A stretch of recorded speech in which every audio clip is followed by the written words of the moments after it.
Have you ever noticed something strange about the most powerful people on Earth? Mark Zuckerberg, one of the richest men alive, wears the same grey t-shirt every single day. Jeff Bezos built the biggest company in human history. Plain shirt, no logo, nothing to prove.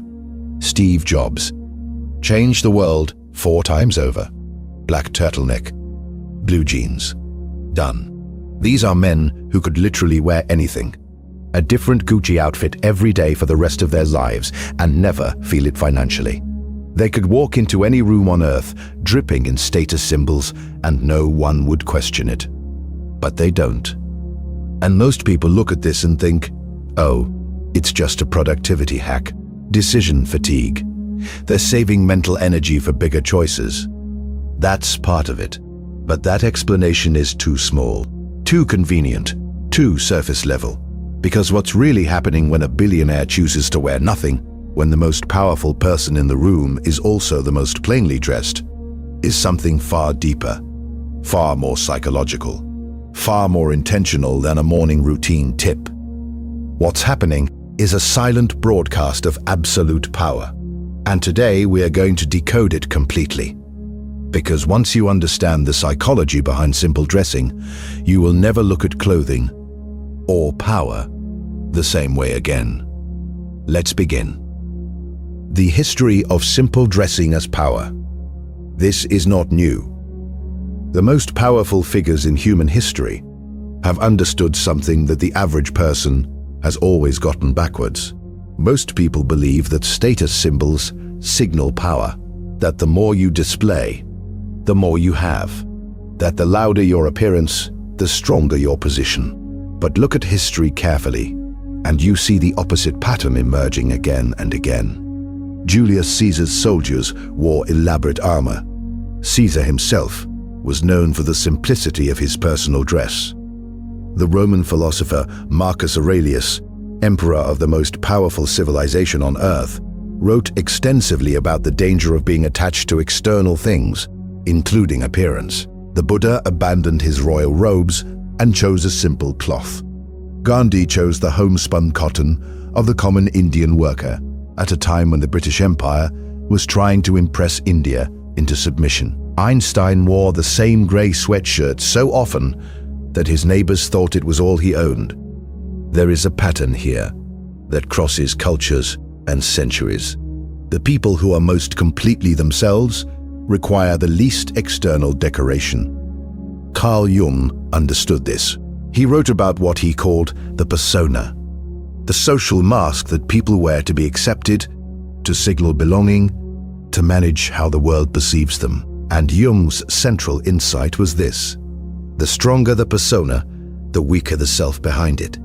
In other words, the more desperately someone is dressed, the more desperately they need you to see them a certain way. And need is not power. The person who dresses loudly is asking you a question with their clothes. Do you see me? Do I matter? Am I impressive enough? The person who dresses simply has already answered that question for themselves. The Zuckerberg case study. Let's go deep on Mark Zuckerberg because his relationship with clothing is genuinely fascinating psychologically. When Zuckerberg first appeared before the United States Senate, one of the most formal, intimidating, power-saturated environments in the world, there was enormous debate about what he should wear. His advisors reportedly pushed for a suit, something traditional, something that would signal respect for the institution. He wore a suit once, and he looked, by most accounts, deeply uncomfortable. Like someone in a costume. In his daily life, in the environments where he is most himself. Grey t-shirt, plain jeans, done. And the psychological effect of this is remarkable. In a room full of people in expensive suits, the man in the grey t-shirt becomes the most interesting person in the room. Not despite his simplicity, because of it. Here is the psychology. When everyone around you is performing status, and you are not performing anything, the question that immediately forms in every observer's mind is, why doesn't he need to? That question is the beginning of respect. Not the loud, requested kind. The quiet, involuntary kind. The kind that gets given rather than demanded. Zuckerberg has spoken about the decision himself. He described it not as laziness, but as a deliberate act of resource allocation. He said, and this is important, that he wanted to make as few decisions as possible about things that didn't matter, so that he could bring full attention to things that did. But listen to what's underneath that. He has already decided what matters and what doesn't. He has a hierarchy of values so clear and so settled that clothing doesn't even register as a meaningful decision. That's not minimalism as an aesthetic.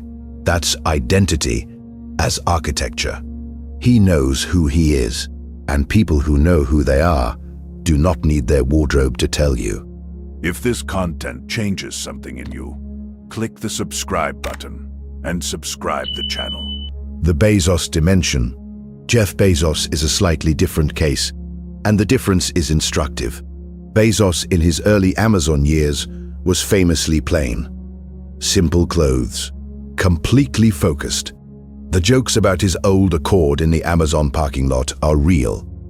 He drove a simple car and dressed simply, and the company grew because every unit of attention was directed at the work. As Bezos became more publicly powerful, his style evolved. He became more physically imposing, more deliberately groomed. But here's what's fascinating. Even in his most polished phase, Bezos never went for ostentatious display. He didn't become a logo person. He didn't become a watch and tie clip person. The signals he chose to send were always about self-possession rather than external status. And there's a psychological principle at work here that researchers have actually studied. It's called the red sneakers effect.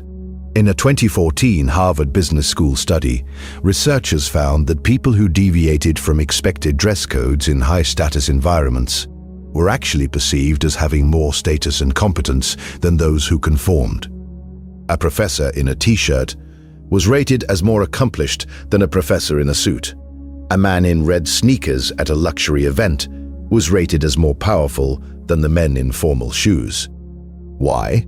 Because non-conformity in a high-status environment signals that you don't need the status signals. And the only people who don't need status signals are people who already have so much genuine substance that the signals are redundant. The man who doesn't need to signal has arrived somewhere. The man who signals has not. The psychology of what your clothes actually say. Let's get very specific about what clothing actually communicates psychologically. Every deliberate outfit is a communication. The question is what it's communicating and to whom. When someone wears a highly visible luxury brand, the logo large and unmissable, they are communicating something very specific. They are saying, I have resources. Please update your assessment of me based on this information. That's a request. And requests reveal need. And need, in the psychology of power and perception, is vulnerability. Now contrast that with the person who walks into the same room in simple, well-fitted, unbranded clothing. What are they communicating? Nothing. Or more precisely, nothing about status, which forces everyone in the room to assess them on something other than their clothes, their presence, their words, their certainty, their way of occupying space. And this is where it gets interesting. The human brain, when denied easy status shortcuts, has to work harder to assess someone. And the result of that extra cognitive work is that the assessment is more personal, more specific, and paradoxically more powerful in its effect. You remember the person who made you think. You forget the person whose outfit did the thinking for you. Carl Jung talked about the shadow, the parts of ourselves we suppress and hide. And one of the most common things people hide behind elaborate dress is insecurity about who they actually are beneath the presentation. The expensive suit is sometimes literal confidence, but it is often a substitute for it. The person in the simple clothing has nowhere to hide. They have made a choice, conscious or not, to be assessed on what's actually there. That is a form of courage. Nietzsche wrote, "The higher we soar, the smaller we appear to those who cannot fly. The billionaire in the grey t-shirt is not invisible.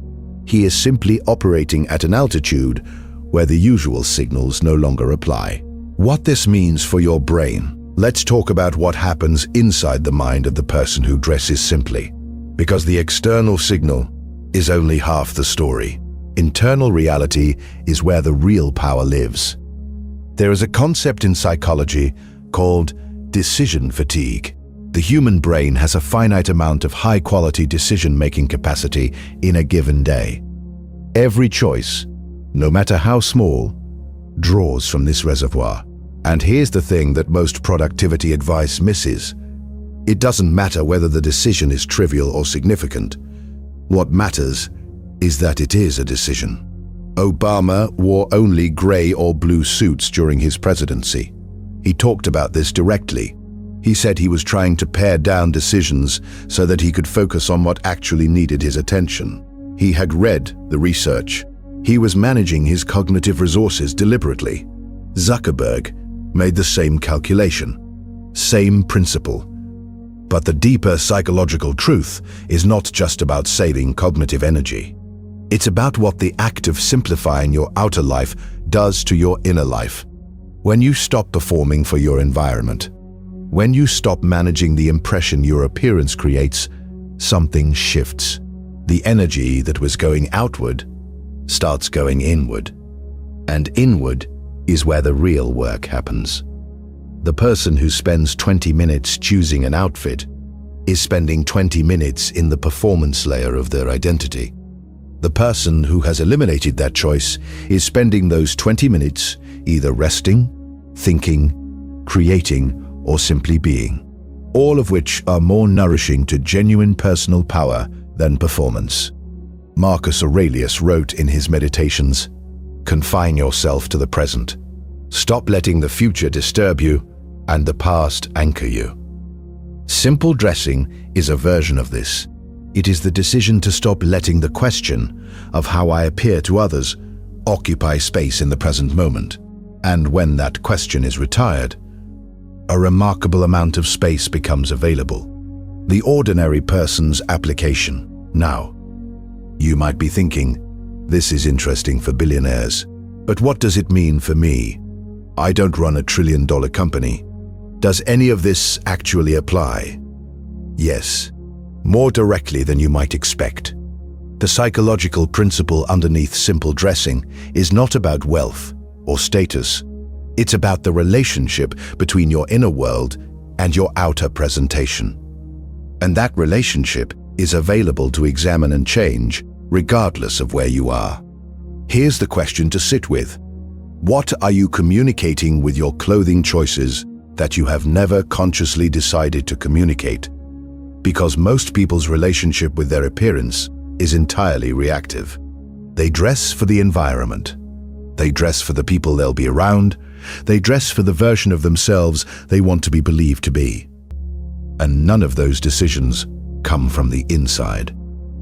The person who has done the inner work that Zuckerberg and Bezos represent, at any income level, in any context, has asked a different question. Not who do I need to appear to be today, but who am I, and what do I actually need? That shift from appearance-first thinking to identity-first thinking is available to every single person. And it starts not with throwing away your wardrobe, but with one honest question. Am I dressing to express myself or to manage how you see me? If the answer is the second one, you are spending energy in the performance layer that could be going somewhere more essential. Simple dressing, at its deepest level, is a byproduct of self-knowledge. You cannot dress simply in the psychologically powerful sense until you know who you are simply enough to not need the costume. The costume always precedes the knowledge. You try the simplicity, and through the discomfort of it, you start to find the self that can sustain it. So here is what we know. The most powerful people in the world dress simply. Not because they are too busy to think about it, not just because of decision fatigue, but because they have arrived somewhere psychologically that most people are still trying to get to through their clothing. They know who they are. They don't need you to update your assessment.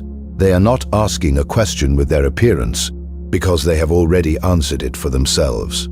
And the effect of this on every room they walk into is the same. The eye goes to them. The attention goes to them. The authority goes to them, not because they demanded it, but because they didn't. And the one who doesn't demand is always more magnetic than the one who does. This is not a video telling you to throw away your clothes. This is a video asking you to look at what you are carrying in your clothes that actually has nothing to do with fabric. Because the day you stop needing your wardrobe to do your talking is the day you start doing it for yourself. And that is a very different kind of powerful. Drop in the comments. What does your wardrobe say about you that you never decided to say? I want to know. See you in the next one.